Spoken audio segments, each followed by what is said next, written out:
என்னையா பேச்சு இது? ஏன் சின்ன குழந்தை கூட தெரியும் 10 லட்சம் கோடி கடன் இப்போ தமிழ்நாடு மேல இருக்கு. அந்த வாக்குறுதி கொடுத்தீங்களே ஐயா நீங்க விஜய் சார், என்ன விஜய் சார் நீங்க அந்த வாக்குறுதி எல்லாம் கொடுத்தீங்கல்ல, எதோ சொல்லிங்க 6 சிலிண்டரா, தாத்தா சீரா, மாமன் சீரா, அப்பன் சீரா, இந்த சீரா அந்த சீரா.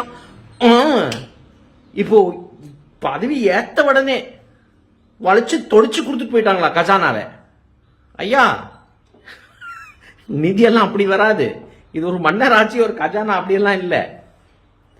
ரெவென்யூ ஃப்ளோ, எக்ஸ்பெண்டிச்சர் ஃப்ளோ அது போயிட்டு இருக்கோம் வந்துட்டு இருக்கோம். ப்ராமிஸ் பண்ணதை என்ன பண்ண போறீங்க அது சொல்லுங்க முதல்ல. 6 சிலிண்டர் எங்க இருக்கு? 1 பவுன் தங்கம் வரணும். அவன் கல்யாணத்தை பிளான் பண்ணி வச்சிருக்கான் டபக்கு டபுக்குன்ட்டு. ஏகப்பட்ட பேர் கல்யாணத்தை போஸ்ட்போன் பண்ணிட்டாங்க. ஐயோ 1 பவுன் தங்கம் வருதுன்ட்டு.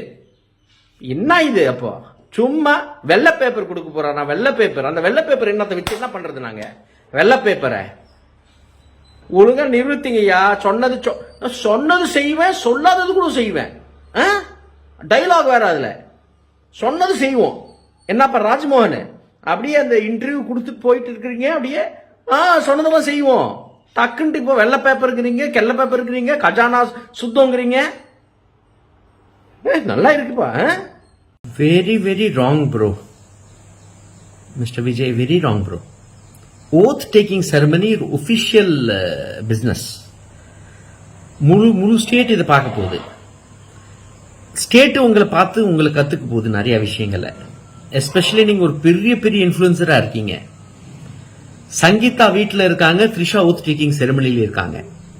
இது பன்னியூர் பங்களாலேயோ இல்ல த்ரிஷா வீட்டில் நடக்கிற நிகழ்வு பத்தி நான் பேசல. ஸோ பர்சனல் நீங்க கூவாதீங்க ப்ளீஸ்.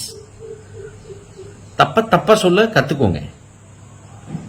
தன்னோட கட்டின மனைவி 2 குழந்தைங்க இவங்க ஆப்சென்டா இருக்காங்க ஓத் டேக்கிங் செரமனில. த்ரிஷா ஓத் டேக்கிங் செரமனில பார்ட்டிசிபேட் பண்றாங்க. Very wrong bro please. So ஒரு வைஃபோட ஒரு ஸ்டேட்டஸ வந்து நீங்க இவ்ளோ டிமீன் பண்ணுவீங்க நினைச்சு கூட பார்க்கல. ஐ ஹோப் உங்க ஃபேன் கிளப் அவங்க வைஃபோட ஸ்டேட்டஸ டிமீன் பண்ண மாட்டாங்கன்னு நினைக்கிறேன்.